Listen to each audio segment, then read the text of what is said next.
If you stepped away from your role tomorrow, who's ready? Who on your team is ready to take your spot? Not who could be ready someday, not even who's a high performer. Who is truly ready to lead right now? Because here's the truth most leaders don't want to face.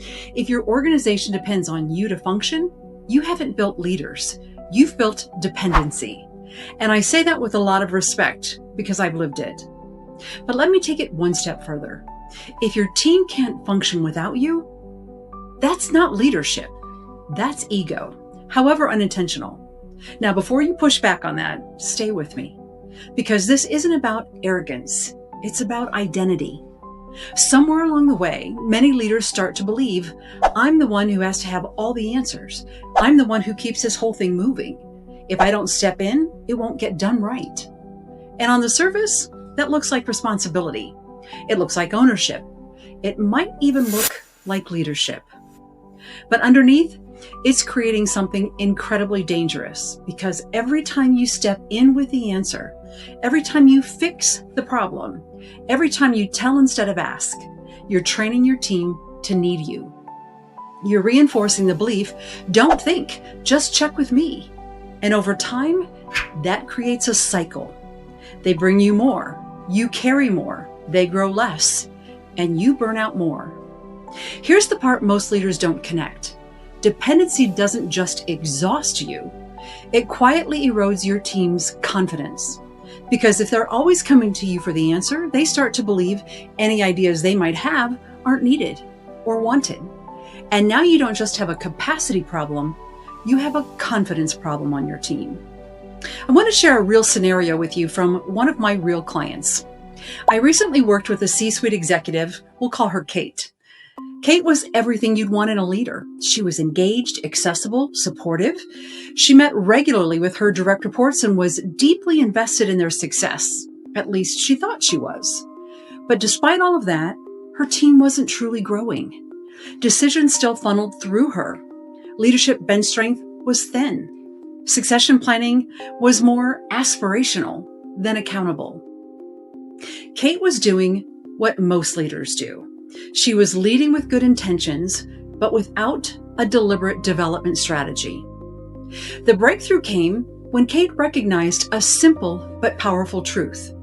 A key indication of effective leadership is that your team performs as well in your absence as they do in your presence.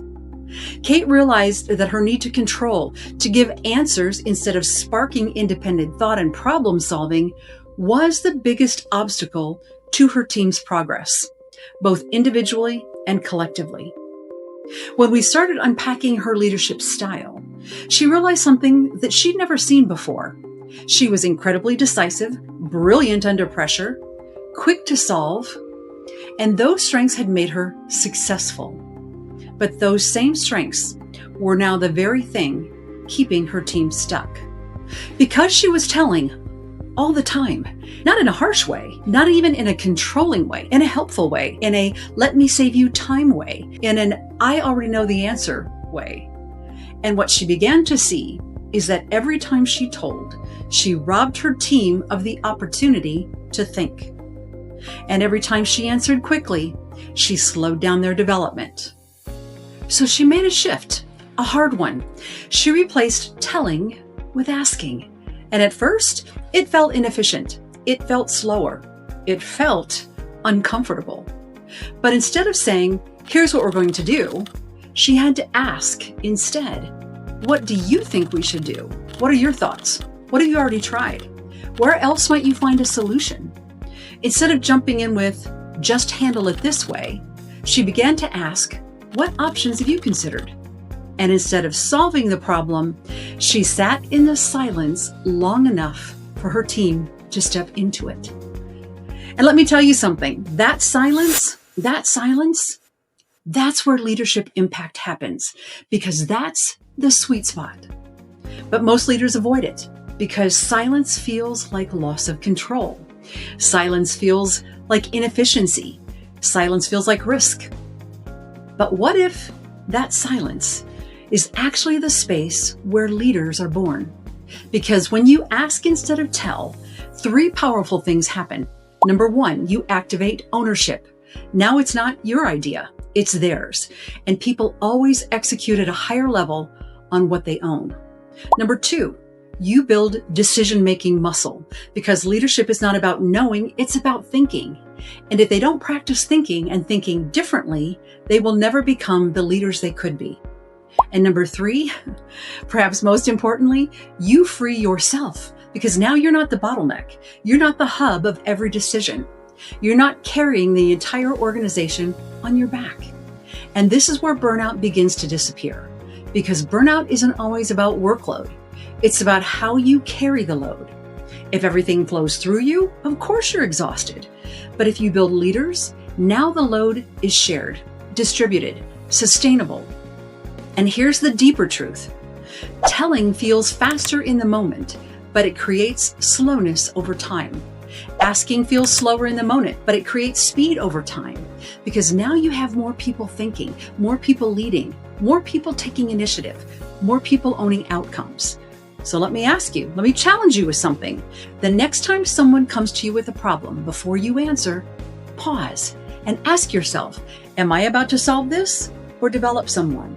Because you cannot do both at the same time, not over time. And the chance that you make in that moment, the choice that you make in that moment, is that you begin shaping your culture, that's shaping your team, that's shaping your future. Now, let me bring this back to Kate, because once she made this shift, everything changed. Her team started showing up differently. And at first they resisted. They didn't understand what was going on with the boss, because they were used to being told. They were used to bringing her problems, and now she was asking them to bring solutions. But over time, they rose. They started thinking ahead, anticipating challenges, making decisions without her. And then something really interesting happened. They didn't just become more capable, they became more confident. And when confidence goes up, engagement goes up, ownership goes up, performance goes up. And here's what Kate said to me a few months later. I finally feel like I have a team, not a dependency. I never saw that I was the bottleneck before. What a different, sparking curiosity makes. That's leadership. Not being needed for everything, but being respected for what you've built. So let me ask you again, if you stepped away tomorrow, who's ready?